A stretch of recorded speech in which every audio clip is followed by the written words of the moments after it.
I'm Tito Fojo. I work at the NCI. I'm in the medical oncology department, and I have lab. I also do clinical trials, and this is with regards to some clinical trial work. Perhaps I've asked you to talk a little bit about this.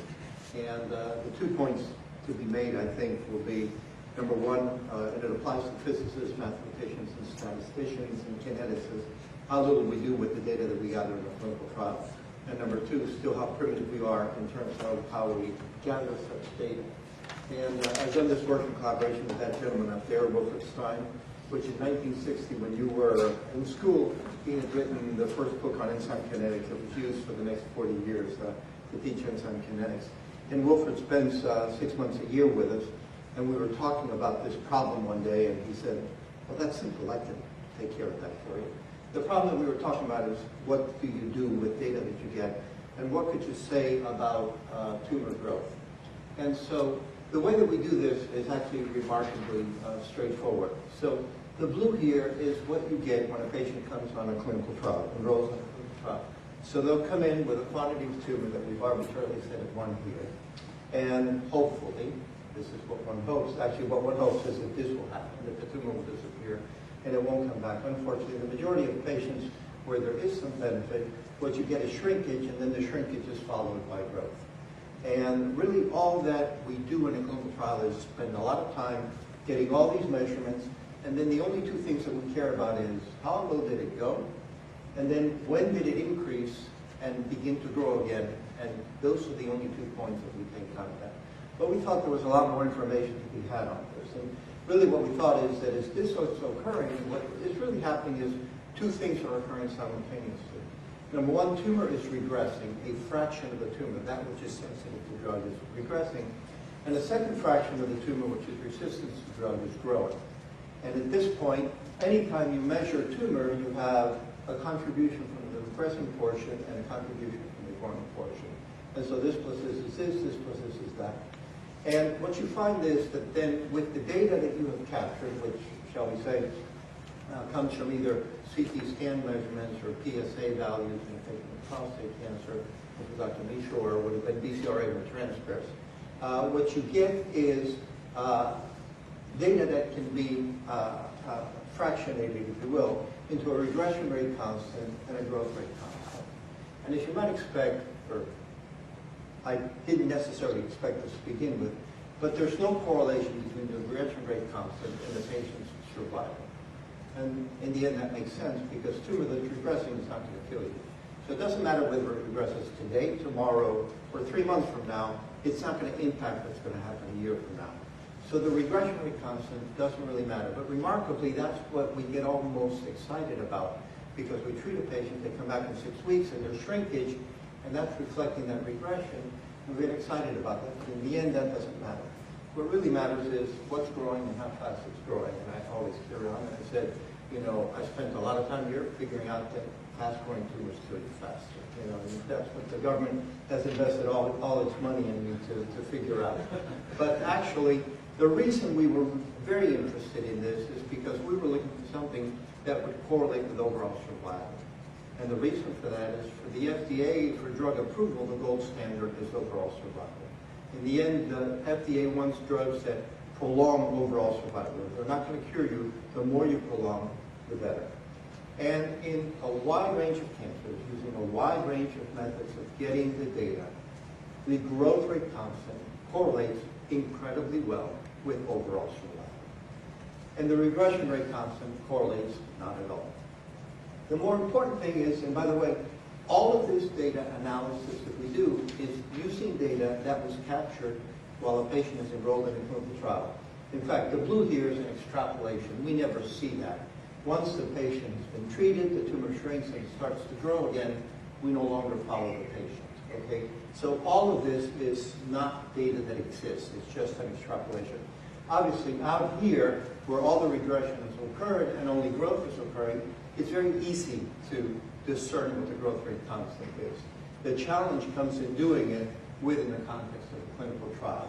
And in that way, you can know that the therapy that I administered, would it long-term affect overall survival? The other thing that's interesting that has fallen out of this is that, in fact, you can calculate a growth rate constant even before the tumor is growing. And you should be able to, because you've got the data to do that. And all of a sudden you say, what, even before the tumor is growing, you know how fast it's growing? And in fact, that's true. And the reason for that is that this begins on a downward trajectory. Had that continued, you would have expected that by the time we got to here, it would have been 0. But you see that downward trajectory has been pushed up. And what's pushing it up is what's growing, and it's taking it off of the downward trajectory.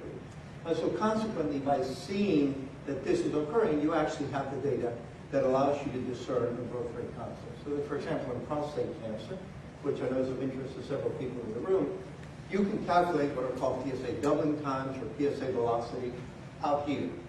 We can calculate a growth rate constant right here. And we've done this in patients with prostate cancer. And anywhere from 12 weeks to even a year before you can calculate a doubling time or PSA velocity, you can calculate a growth rate constant. That, by the way, correlates very highly with the overall survival. So all of this is just to make the point, and this is our way of approaching it. I suspect there's other ways that you all could think of, that we capture a lot of data. We spend a lot of money doing that, and then we don't do very much with it. And there's a lot to be done. The other thing that someone in the room should be able to figure out in an easy sort of way is that in the majority of patients with solid tumors, what we do is we get a CT scan and we measure the diameter. And things have evolved to where we measure only one diameter of the tumor. And that's what we use as our measure of tumor quantity. Ideally, we would be measuring the tumor volume. And yes, I'm told, we have someone in the radiology department that does tumor volumes for brain tumors, that in fact you can do this. But whatever the methodology is or whatever is available for it is not very user-friendly because I can't do it, okay? And I would think, we can put a man in the moon. Why can't I put a cursor on a tumor and I get a readout of the volume? And so it's remarkable that we don't have it because we end up making all these predictions from a single dimension. And really what we're talking about is volume. So that, for example, we score progressive disease when the single dimension has increased 1.2-fold above the nadir, or 1.2-fold from here. And we go and tell the patient, well, it's increased by 20%. Not really. The volume is increased by 172.8%. So it's almost double. It's something that makes it more accurate. In fact, when we have done this, the most accurate results we get with is in prostate cancer because we use PSA. And that, in effect, is taking the patient, sort of shaking up the tumor and pulling out a sample that reflects the whole volume of the tumor. So that's, I think, something we need a lot of work on, and that is a way to be able to really accurately quantitate tumor volume because it will give us a better readout. And again, it has to be in a user-friendly manner. So that's it. Data that we get, you can decompose, you can take it in such a way that you can calculate a growth rate constant. That's what predicts whether or not you die, how fast you die. And we need better ways to be able to obtain this sort of information. Chuck? So one of the things that, I work on immunotherapy, and one of the things that has been assumed but never really proven, right, is that growth rate constant can be changed in immunotherapy. So the question is, have you ever been able to look at a tumor that's growing and give it some sort of treatment that grows again and seen the growth rate constant change?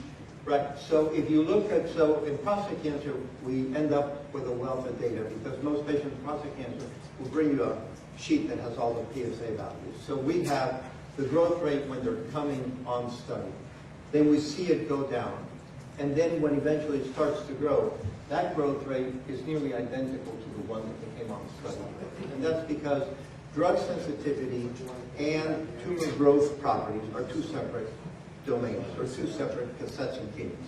And whether or not you die depends on your drug sensitivity gene, but all tumor cells end up sharing the same growth properties.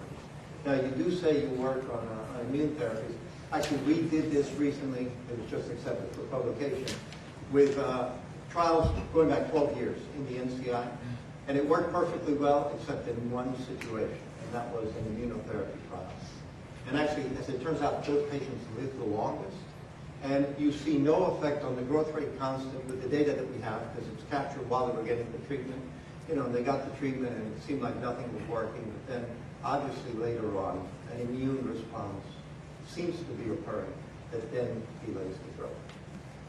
We see the same thing in our mouse models for using immunotherapy. You can see the regression and then the relapse. The relapse rates are different in terms of the CTR Right. response. Yeah, it's a strong so that response. is, You can see a change. So it's not a change in growth, but it's a change in I guess, the progression. right. Yeah, it's a delayed effect. So these two populations of cells, so should I think of these as really two, some subpopulation which is inaccessible to the drug, for example, or is it actually somatic mutation which renders? So I think it's two populations of cells. And actually, it showed you one growth rate constant. That's sort of a mean or a median growth rate constant of probably, different clones have slightly differences between them. But I think by the time you show up and you've got several billion cells in a tumor, those are all growing pretty much lock in step. Otherwise, you get left behind. So I think of it as two populations, if you will, with obviously a little Gaussian distribution around each population. So do I learn right here from this that this drug resistance is not required mutations? So in fact, that hasn't been solved yet, but I believe that to be the case. I think in CML, we believe that to be the case, where we look for mutations, and more you can find them even before the patient receives it. When you show up and you've got hundreds of billions of cells, I mean, you've had a chance to mutate every single nucleotide, and there's every possibility imaginable. So, one of the things that we see in prostate cancer in these advanced guys is, with every therapy, we can demonstrate that their kinetics as they come back are faster. And so we're haunted by the question, if we had never treated them, would we get to the same point, over a year?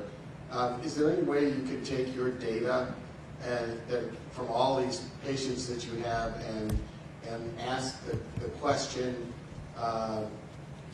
you would have predicted this line, and we got this data by treating, right? Yeah.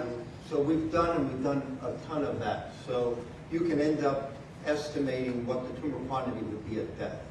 And then you can estimate, well, had I continued with this therapy, when would I have crossed that threshold? And then what happens when you stop the therapy? And in kidney cancer, we've got several placebo arms, true placebo arms, and you can then model in what every time somebody comes off therapy, and you model in the placebo arm, it's pretty spooky, but within 2 weeks, we can predict what their death will be. And that's in kidney cancer, where there's a few effective therapies nowadays, but then once you've gotten through those, we really don't have anything that's more effective. And if you go out even enroll on clinical trials, you're in effect getting placebo. Yeah, so. Okay, thanks. We gotta move on.